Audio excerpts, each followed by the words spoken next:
The accounts on this particular history presents conflicts on the real reasons of the mutiny.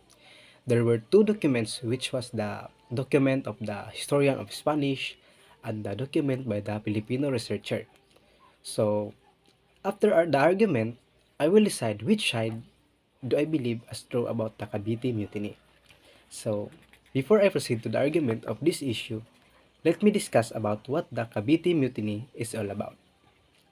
So, the Cavite Mutiny of 1872 was an uprising of military personnel of Port San Felipe, the Spanish arsenal in Cavite in the Philippines on January 20, 1872.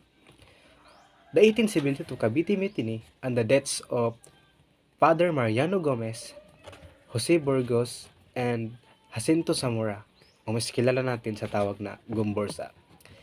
They are the three martyr priests who were executed by Garrote on February 17, 1872 in Bagumbayan, Philippines by Spanish colonial authorities on charges of subversion arising from the 1872 Cavite Mutiny. The execution of Gumbursa, which unintentionally had a significant role in the emergence of nationalism among Filipinos. So, ano nga ba ang ibig sabihin ng mutiny?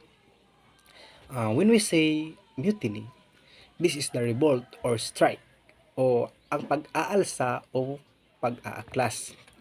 In this video, I will discuss what occurred during the time and attempt to grasp both sides' point of view, the Filipino and the Spanish point of view.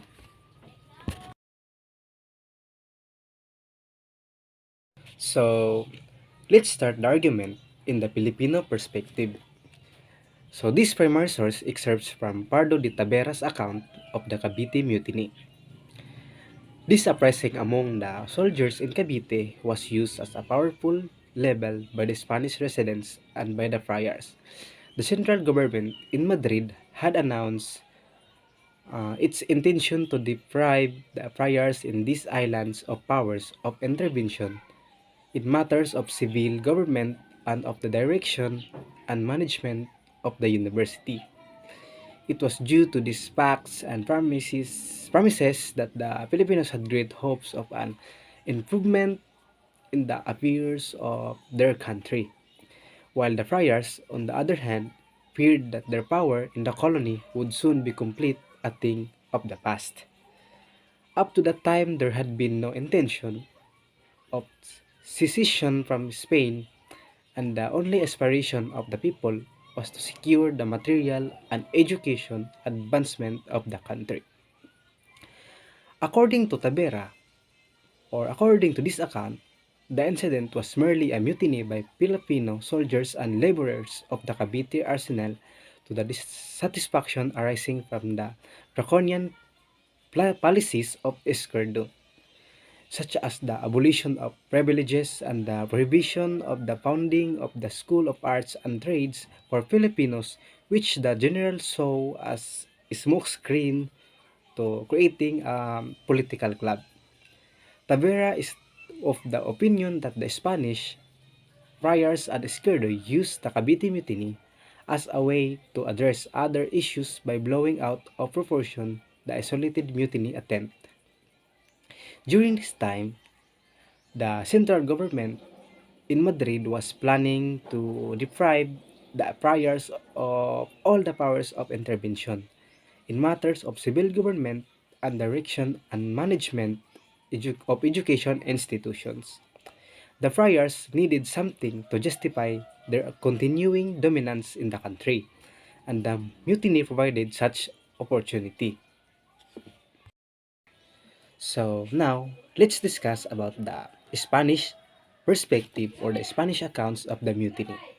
This primary source was from Jose Montero y Vidal.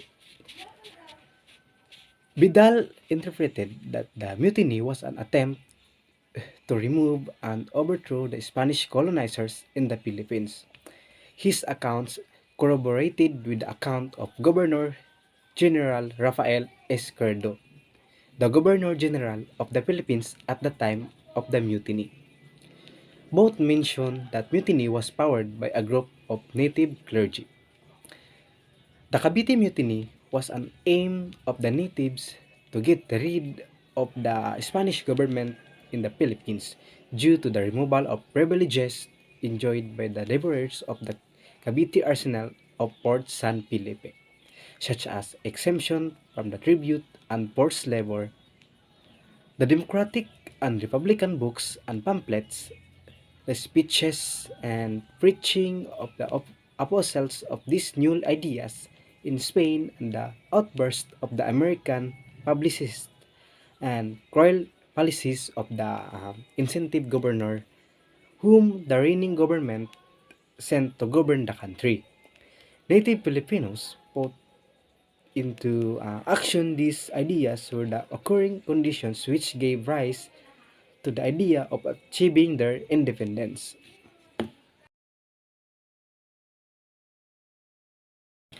So, based on the primary source presented or stated, I believe that the Filipino perspective was true rather than the Spanish perspective.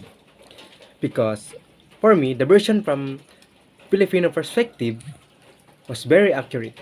First, the Spaniard version's author, who is himself a Spaniard, has come under fire for allegedly exaggerating and changing the facts of the evidence in order to make the occurrence suit the Spaniards.